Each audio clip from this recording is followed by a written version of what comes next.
Hello everyone, my name is RagingRaptor and welcome to a new Explained, and today we are going to have a look at everything Wargaming packed into update 1.10.1 Common Test. And it's quite a lot. We have dog tags, balancing of tanks, second season of ranked, equipment changes, changed maps, reworked daily missions and some hidden changes, and that's why we just jump straight in. Let's talk about the dog tags. They will stay forever. They're comparable to the ones you know from Battlefield 3 and 4, and there are 3 different categories. One being for skill, another for dedication, and the last one from triumph. So how does it really look? Well, if you're in your garage, you can go up here into your personal dog tag and start customizing your shite. There are different levels you can reach. For example, here I already reached level 10, as you can see with this number right here. It shows your name, your username, and your clan, and you can say, for example, my account is registered since 3120 days.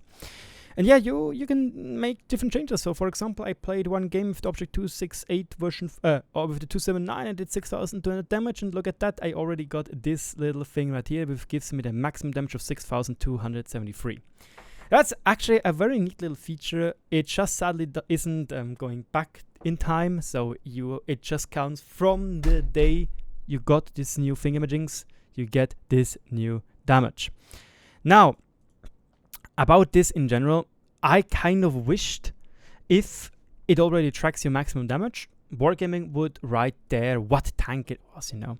But there are also other ones, for example, vehicles damaged. For example, you have to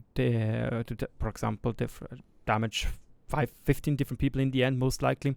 There's also the background, which can change, and here you have to do different medals. So for example, for this one you need the Tank Sniper award. For this one you need a Bombardier medal, which will probably be insanely hard if you're not playing hard. For this one, eye for an eye, etc, etc, etc. You can get all those different things, and oh, that is unfortunate. But yeah, that's basically how it works. Thank you very much, Wargaming. Anyway, let's leave it at that, I guess. Yeah, the dog tags, are they anything useful? Obviously not. They aren't. The time for doing that feature could have been spent better, definitely. But I have to say, deep down, I like the feature. It's a fun and neat little feature which allows you to customize yourself a little bit more, show your enemies what you have done already, what you achieved already. And it's a cool thing, to be honest. It's a very, very cool thing.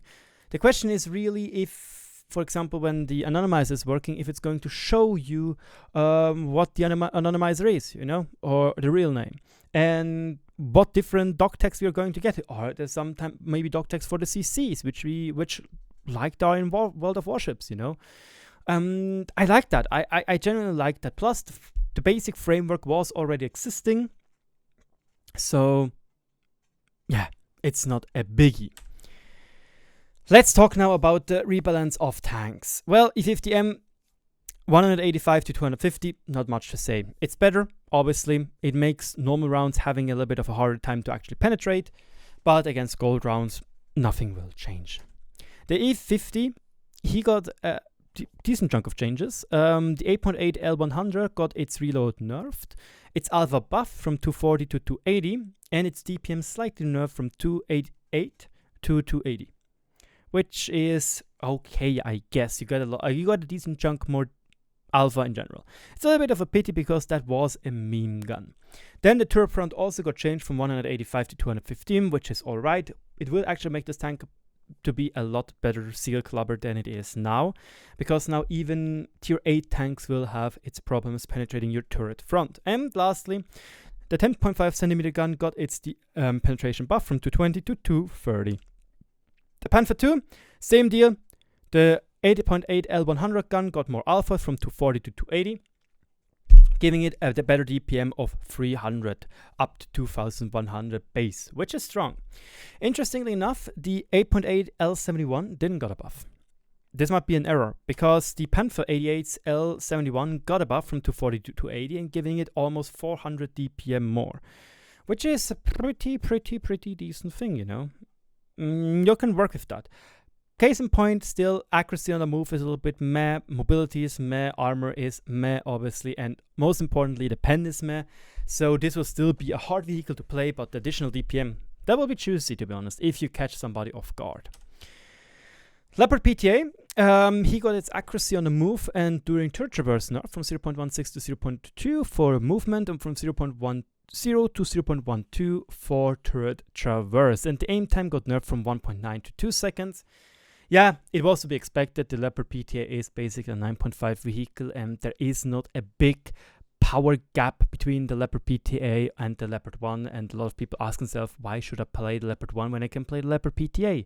Plus it was, for good players at least, very easy to, not very easy, but it was manageable to actually get like 3,500 average damage to even 4k in certain play sessions, which is a very strong value. So the nerfs are understandable, but obviously it's a little bit of a pity because yeah, it is a great tank and I didn't really want those nerfs to exist, you know. Yeah. 1-to-1. This is a special case. It has now faster AP, but slower heats and HEs. It has more pen on the AP, but it's marginal. It has a better engine. It has more hit points. Oops. But it has more frontal armor on the whole. And here I a little bit have my issue with that. Why does Wargaming try to make this tank another brawler like the 430U? Why doesn't Wargaming embrace its more or less unique-ish second row sniper-like capabilities? They do a little bit with the faster AP, but everything else doesn't really count for that. I wouldn't have wanted that hit point buff actually. I'd rather have a much quicker aim time. Imagine this tank has very poor soft stats, or at least it just feels like it. So a lot quicker aim time would help this tank immensely. And I don't think this tank needs more hit points, nor does it need a better frontal hull armor. Heck, Wargaming can even decide to give this tank worse soft stats, gun handling, but give it a much quicker aim time, so we have something like a Guerrilla 15 in that sense. That would be very unique on tier 10 and would be very interesting to playtest. I'm not a big fan of this tank giving this tank more frontal hull armor, to be honest. Because if you want armor, play the 430U. If you want to go hull down, play the UDES, period. And if you want to have something which is maybe a little bit more sniper-ish with some armor, you could play the 1-to-1. And right now it's neither fish or nor a bird, you know. It's anything but. So I'm not a big fan. WZ120 also got an accuracy buff during turret traverse, has a 1 second fast reload time, has a top speed buff from 56 kph to 60 kph, which is actually kind of funny. Why is it funny? Because now it has better 8 AM top speed than the 1-to-1, and has more horsepower. Not horsepower, excuse me, more hit points, which is okay. T-34 too.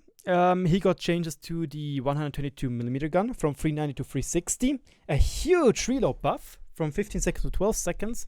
Even though you're losing alpha damage, you gain in DPM quite a bit, 240 to be precise, which is great. You get more accuracy and more aim time, or a better aim time for your 100mm guns, as you can see, from 0.42 to 0 and from 2.9 to 2.7. And you get more hit points as well as a better frontal armor. In this case, I have to say, you know, T-34 free, Type 59, they both have 100mm upper plates. It's okay if the T-34-2 gets the same treatment. Here I don't have an issue with. T-34-1 also gets a more accurate 100mm gun. The aim time was also a little bit buffed from 2.9 to 2.7. Better turret accuracy and a little bit more hit points, but that's it. Nothing more changed.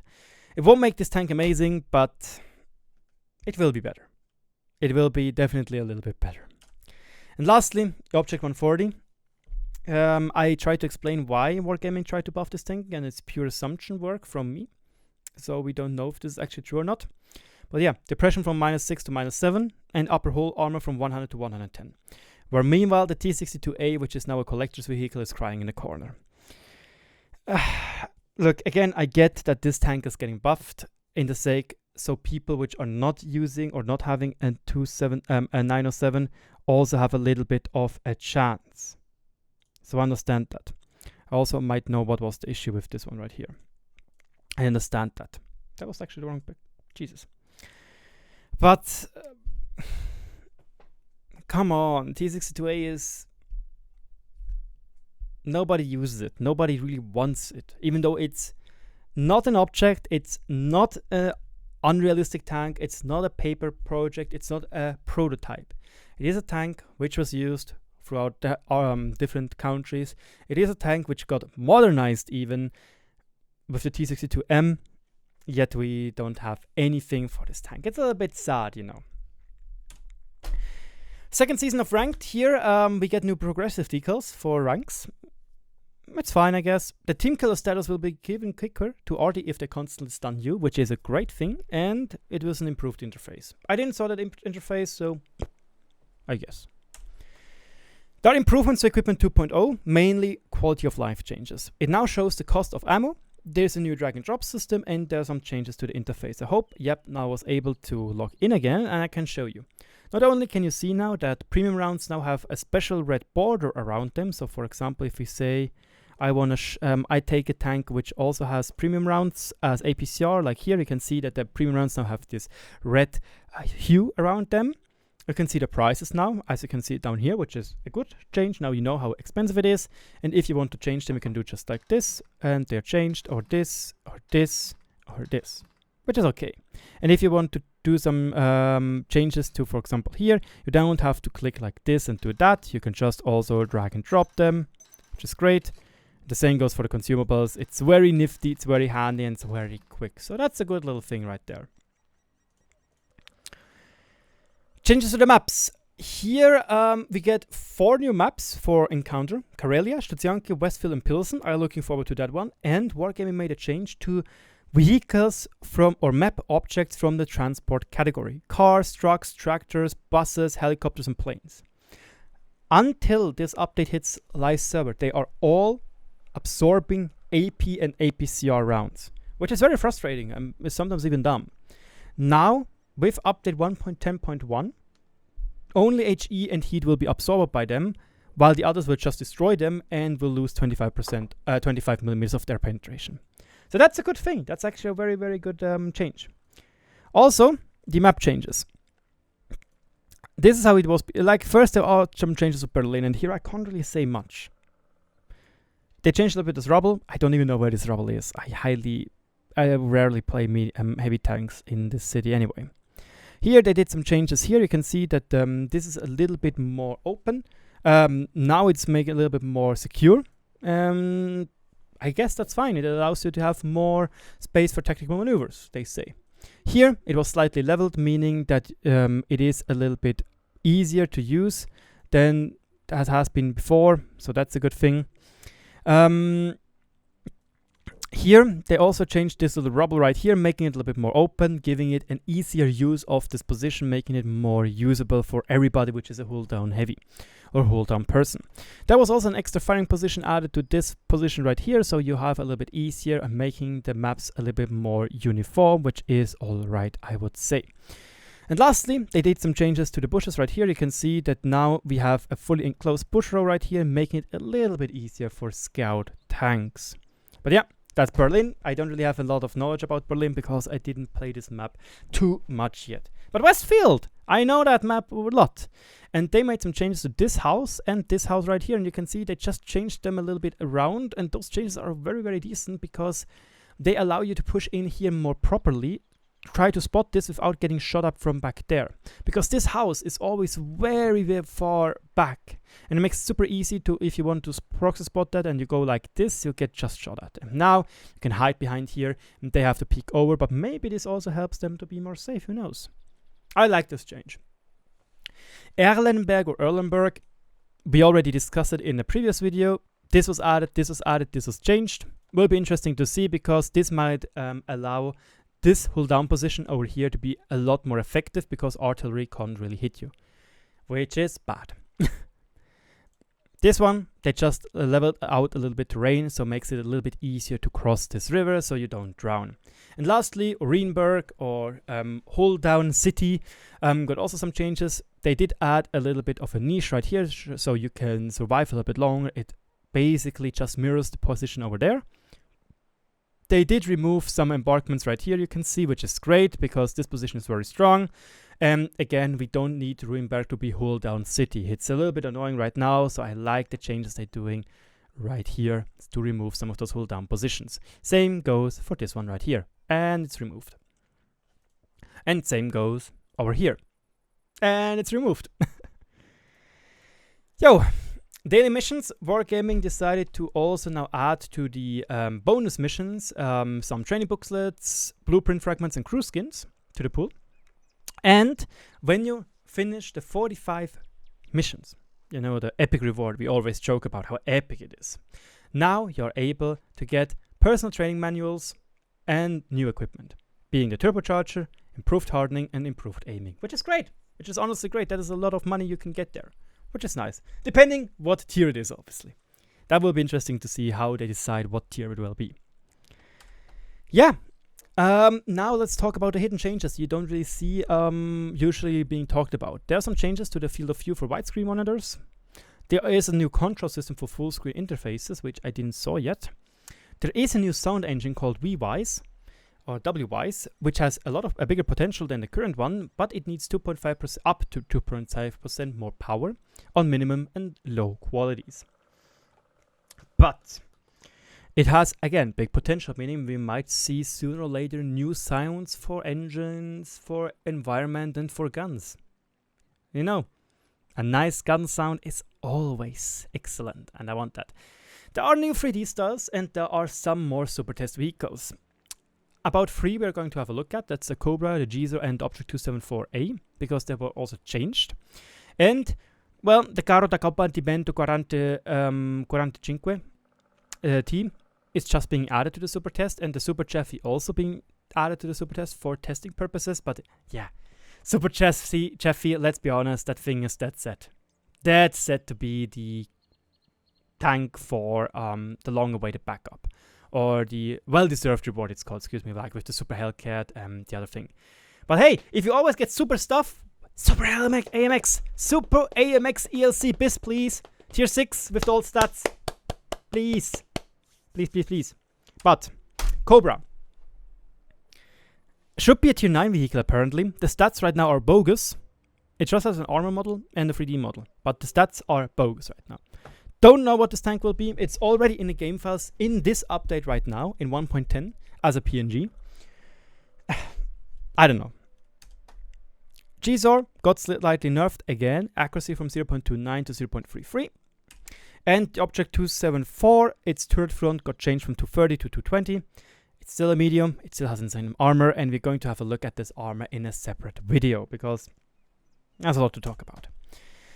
Now, 3D styles. Both double barrel boys, Object 730 V2 and IS-22 get 3D styles. And I'm pretty sure this 3D style right here, that kind of looks like for a Halloween event.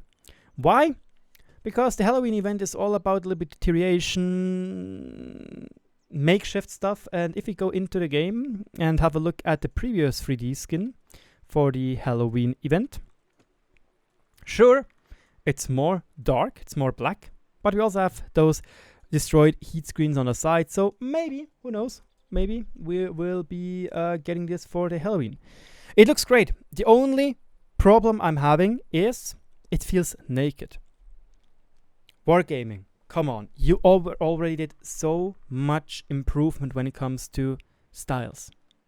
It's great to see. But now, allow us to decide what kind of color and what kind of emblems we want underneath those skins. Yes, you have some rust effects, but allow me to put my own colors underneath. Because, for example, oops, go like this and this and this. As dumb as it looks, I like this look. I want to have this underneath.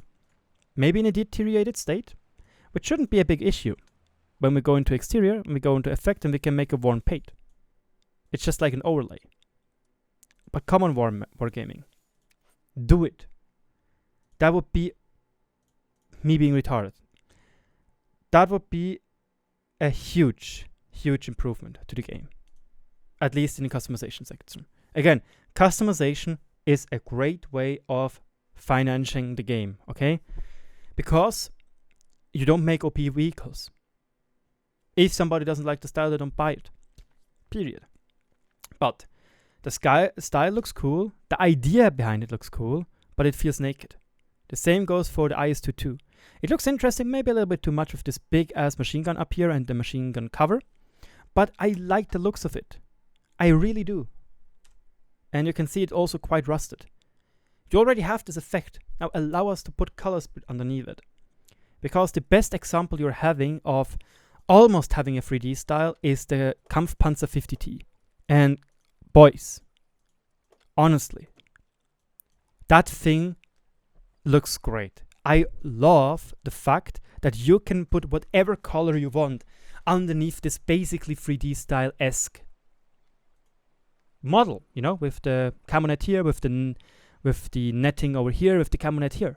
So, for example, you're saying, you know what, I don't like this fleck tarn. Maybe I want to have this right now. It still looks good. You want to have this. It looks cool.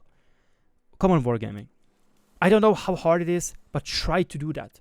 Really, really try to do that. In the end, if somebody is buying a 3D style and then they have, like, for example, one base color they can use, like what it is with the IS4 style. I'm not sure if I have it on this account because it's a test server. Nope, doesn't look like it because they usually always make this backup a little bit earlier. But let's take the Super Conqueror, for example. Just have to find it again. There it is. A lot of people say they do like the looks of it, but there is no color underneath, or you hardly can see the color. And that's the point. Look, this emblem is not getting used. I want to blap my Raptor face on this. We can already put decals, or excuse me, progressive decals on this. And this is great. Now allow us to make changes to the underlying color. So for example, we have a winter version. We have like maybe fully white, you know, because right now this is winter. It's literally green. Looks kind of awkward, you know. Sure, this looks also awkward, but this is just me being retarded. But for example, also in desert, this would look so cool underneath this, I would say. Or at least you can just say, yeah, if you want, you can. And if you don't want, you can keep what you have.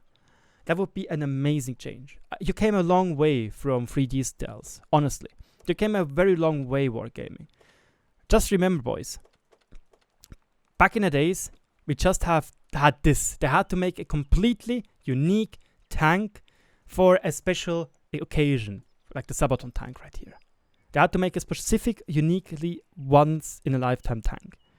And now we have tanks like the T-42 or the Offspring vehicle, which can have either things. They can have this very appalling 3D style, or you can just keep it as is, as a normal tank, which is great. And don't forget that you also have the opportunity now to have your own 3D style right here, which you can partially adjust, you know, with the emblems being interchangeable, with inscriptions being addable, and very cool and unique underlying colors, you know. It would be great.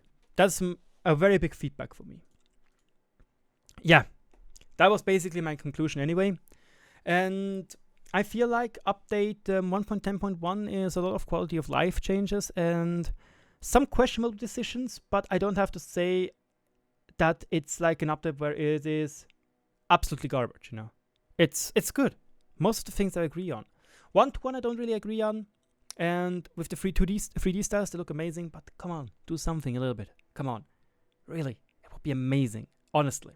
It would be such a great way to monetize the game. Give 3D styles which you can put colors underneath, because you also need to use gold for that, you know.